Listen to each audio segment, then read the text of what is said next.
একদিন আমি পানি আনতে ঘাটায় যাইতেছিলাম, যখন পুষ্করিণীর পানি, যেহেতু গ্রাম অঞ্চল তো, পরে আমাকে উনি ঘাটের সামনে যেয়ে বলে, তোমার কখনো বিয়ে শাদী করতে হবে না, আমি তোমাকে পছন্দ করি। তখন আমি বলছি, কি বলেন আপনি, আপনি আমার বড় ভাইয়ের মতো, তাছাড়া আপনার বউ আছে, আমি তো এটা কখনো করতে পারবো না, আমার বাবা মা যা বলে আমি তাই করবো।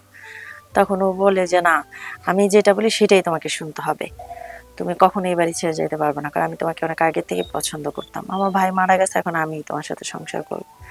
তারপরে এরকম করতে করতে আমি যখন আমার যাকে বলি, ওনাদের সংসার অশান্তি হয়, আমার যা তার মানে বাবার বাসায় চলে যায় রাগ করে, রাগ করে চলে যায় যে তার হাজবেন্ড কেন এরকম করতেছে, রাগ করে চলে যায়। পরে সে বাবার বাসায় যেয়ে তার হাজবেন্ডকে ডিভোর্স দিয়ে দেয়। তো আমার আহ, আশেপাশে এক গ্রামের যখন সবাই জানাজানি হয়ে যায়, তখন আমার বাসুর সবার সামনে একটা সালিশের মতো বসা এলো, গ্রামের সবাই, তখন সে সবার সামনেই বলতেছে যে হ্যাঁ, আমার ওয়াইফ চলে গেছে, এটা আমার কোনো দুঃখ নাই, সে থাকলেও সমস্যা ছিল না, কিন্তু আমি ওই আমার ছোট ভাই বোনকে বিয়ে করব। পরে আমি আর কি রাজি ছিলাম না, গ্রামের সবাই বলে যে এত কিছু হয়ে গেছে, এত তোমাদের নিশ্চয় সম্পর্ক ছিল, তা আমার কথা কেউ বিশ্বাস করতেছিল না যে আমাদের নাকি অবৈধ সম্পর্ক ছিল। তারপরে শেষমেশ ওই গ্রামের সবাই আমাকে বিয়ে দিল আমার ভাসুরের কাছে, তো আমি মেনে নিয়ে সংসার করলাম। তো এখন পর্যন্ত আমি তার সাথে সংসার করতেছি। তো আসলে হাজবেন্ড মারা যাওয়ার পর একটা মেয়ে যে কতটা অসহায় আসলে বলে বোঝানো যাবে না। তাই এখন আমি বাসুরের মানে মুখের দিকে তাকায় আমাকে সংসার করতে হচ্ছে, এটা আসলে কখনো সম্ভব না, তারপরও মানে করতে বাধ্য হয়েছি, কারণ আমার তখন করার আর কিছুই ছিল না, যেহেতু গ্রামের মানুষ সবাই আমার পক্ষে এই কথাটাই বললো। তাই আমি এখন পর্যন্ত সংসার করতেছি, আর বাবা মার বাসাও যায়। আমি মিনা বলছি, আমার গ্রামের বাসা হচ্ছে আপনার শ্রীনগরে। আমি আমার বাবা মায়ের খুবই আদরের সন্তান। আমরা দুই ভাই, এক বোন। বোনের মধ্যে আমি বড়, ভাই দুইটা ছোট। তো আমি আমার বাবা মায়ের বাসায় অনেক ভালো ছিলাম। আমি মেট্রিক পর্যন্ত পড়েছি, আর পড়ার সুযোগ পাইনি। বাবার তেমন আর্থিক সম্পত্তি ভালো ছিল না, সেই জন্য তো আমার বাবা আমাকে অল্প বয়সেই আমাকে বিয়ে দেওয়ার জন্য আমাকে বলে। তখন আমি বলি যে না আব্বু, আমি তো এত বিয়ে করব না, আমি তোমাদের সংসারেই থাকবো। তো এখন আমার বাবার কথা হচ্ছে, আমি মারা গেলে তোমাকে কে দেখবে।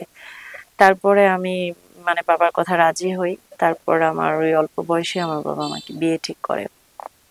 আমার শ্বশুর বাড়ির অবস্থা খুবই ভালো ছিল, মানে মধ্যবিত্ত ফ্যামিলি ছিল, আমরা তো গরিব ছিলাম, কিন্তু আহ শ্বশুর বাড়ির অবস্থা খুব ভালো ছিল। আমার হাজবেন্ড অনেক ভালো ছিল, আমাকে আসলে কখনো কষ্ট দেয় নাই, অনেক ভালোভাবেই আমাকে রেখেছে।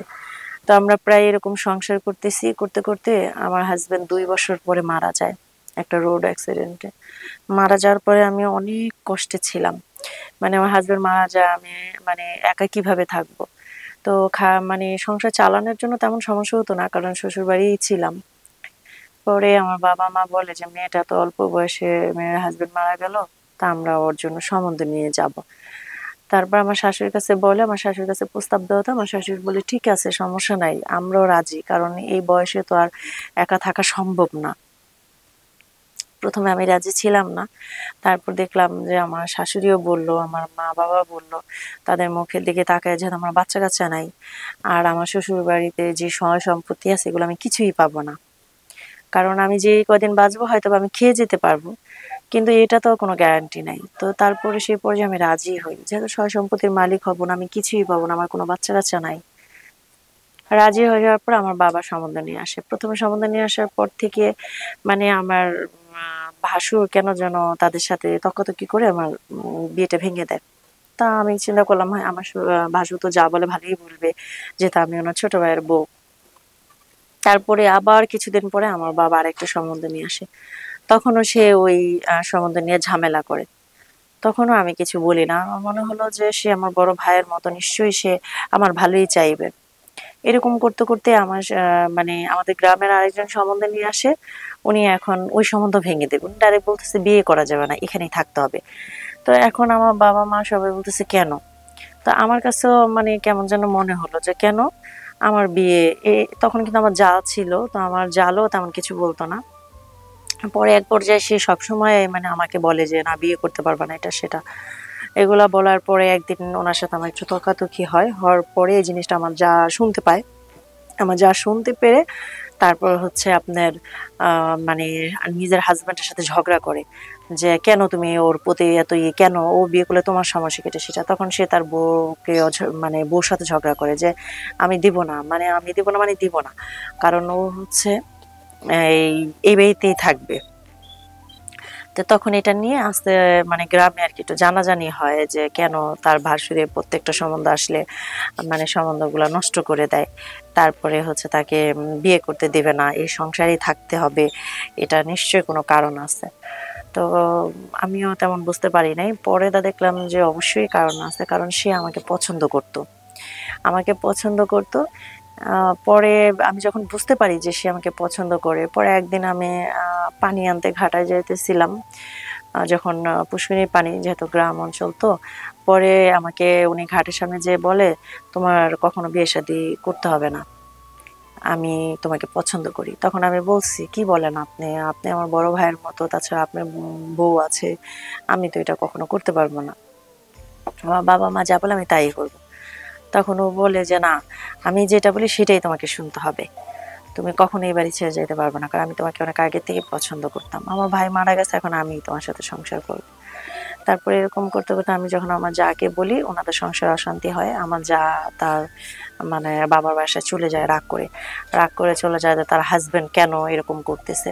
রাগ করে চলে যায়, পরে সে আ বাবার বাসায় যেয়ে তার হাসব্যান্ডকে ডিভোর্স দিয়ে দেয়।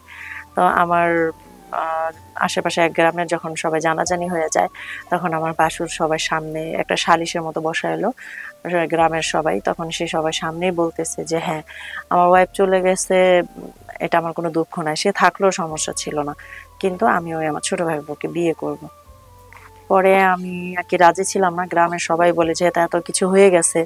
এত তোমাদের নিশ্চয়ই সম্পর্ক ছিল।" তা আমার কথা কেউ বিশ্বাস করতেছিল না। যে আমাদের নাকি অবৈধ সম্পর্ক ছিল। তারপরে শেষমেষ ওই গ্রামের সবাই আমাকে বিয়ে দিল আমার ভাসুরের কাছে। তো আমি আ মেনে নিয়ে সংসার করলাম। তো এখন পর্যন্ত আমি তার সাথে সংসার করতেছি। তো আসলে হাসব্যান্ড মারা যাওয়ার পর একটা মেয়ে যে কতটা অসহায় আসলে বলে বোঝানো যাবে না।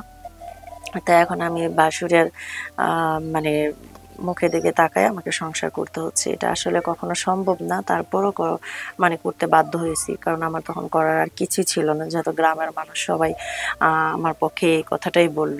তাই আমি এখন পর্যন্ত সংসার করতেছি আর বাবা-মার বাসায়ও যাই না। তো আমার এখন আপনারা এরকম হলে কি করতেন বলেন? তো আমার জীবনের কাহিনী যদি আপনাদের কাছে মনে হয় যে না আমি আসলে ভুল করেছি, তাহলে অবশ্যই ভুল। আর যদি মনে হয় যে না আমি ঠিক করেছি, আমার তখন করার কিছু ছিল না, তাহলে আমাকে ক্ষমা করবেন। আর আমার ভিডিওগুলো যদি আপনার কাছে ভালো লাগে অবশ্যই লাইক, কমেন্ট, শেয়ার আপনারা করবেন।